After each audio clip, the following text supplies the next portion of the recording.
नमस्कार दर्शको, मी आहे प्राची आणि तुम्ही पाहत आहात नागपूर समय मराठी बुलेटिन। आजच्या या विशेष अंकात आपण घेऊन येणार आहोत देश विदेशातील, राज्यातील आणि आपल्या परिसरातील सर्वात महत्त्वाच्या घडामोडींचा आढावा। राजकारण, समाज आयोग, सांस्कृतिक, मनोरंजन आणि अनेक महत्त्वाच्या क्षेत्रातील बातम्या तुमच्या समोर मांडणार आहोत। तर मग वेळ न घालवता सुरू करूया आजच्या विशेष अंकांसोबत।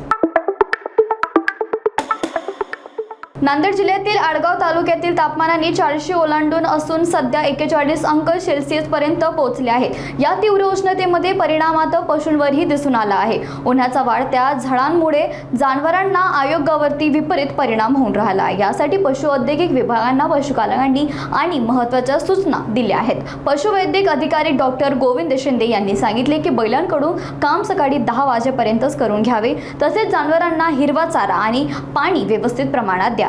यासोबतच जनावरांना सावलीत आणि थंड जागी ठेवावी। उन्हापासून वाचवण्याकरिता पाण्याचा ORS आणि किंवा ग्लुकोज मिळवून त्यांना द्यावा।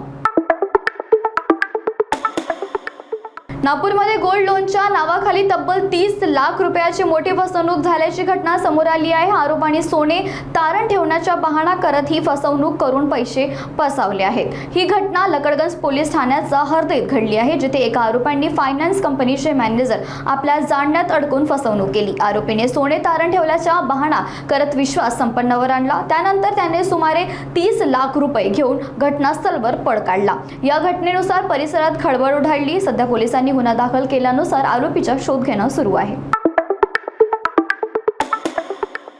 नागपूरमध्ये श्रीधर कृष्ण शास्त्री आणि अंधश्रद्धा निर्मूल समितीचे कार्याध्यक्ष श्याम मानव यांच्यातील वाद वाढता चालला आहे।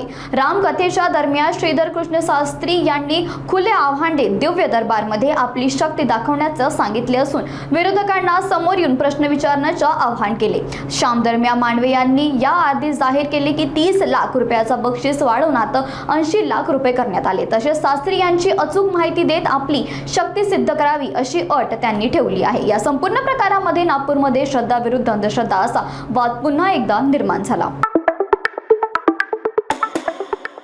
भाजपाचे प्रदेश प्रवर्तक राम कुलकर्णी यांनी काँग्रेसचे आमदार नाना पटोले यांच्यावर गंभीर आरोप केले आहेत। कुलकर्णी यांनी म्हटले आहे की नाना पटोले हे शेतकऱ्यांचा वीज पंप कनेक्शन बाबत खोटे दावे करत असून जनतेची फसवणूक पाडत आहेत। मुख्यमंत्री सौर योजनामुळे शेतकऱ्यांना दिवसा वीज उपलब्ध होत असून त्यांची परिस्थिती सुधारणा झाली असल्याचेही त्यांनी सांगितले। तसेच काँग्रेसच्या काळात वारंवार वीज कापत होते, त्यांचा पण त्रास त्यांनी समोर मांडला। मात्र 2014 नंतर परिस्थिती मोठा बदल झाल्याचे कुलकर्णी सांगितले।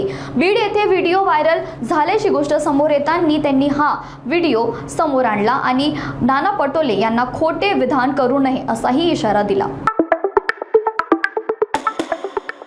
आजच्या नागपूर समय बुलेटिन मध्ये इतकंच। आम्ही तुमच्या समोर आणत राहूया ताज्या, महत्त्वाच्या आणि ठळक घडामोडी। बातम्या आवडल्या असेल तर नक्कीच तुमच्या मित्रमंडळीसोबत शेअर करा आणि हो, पुढच्या अंकासाठी पाहत रहा नागपूर समय।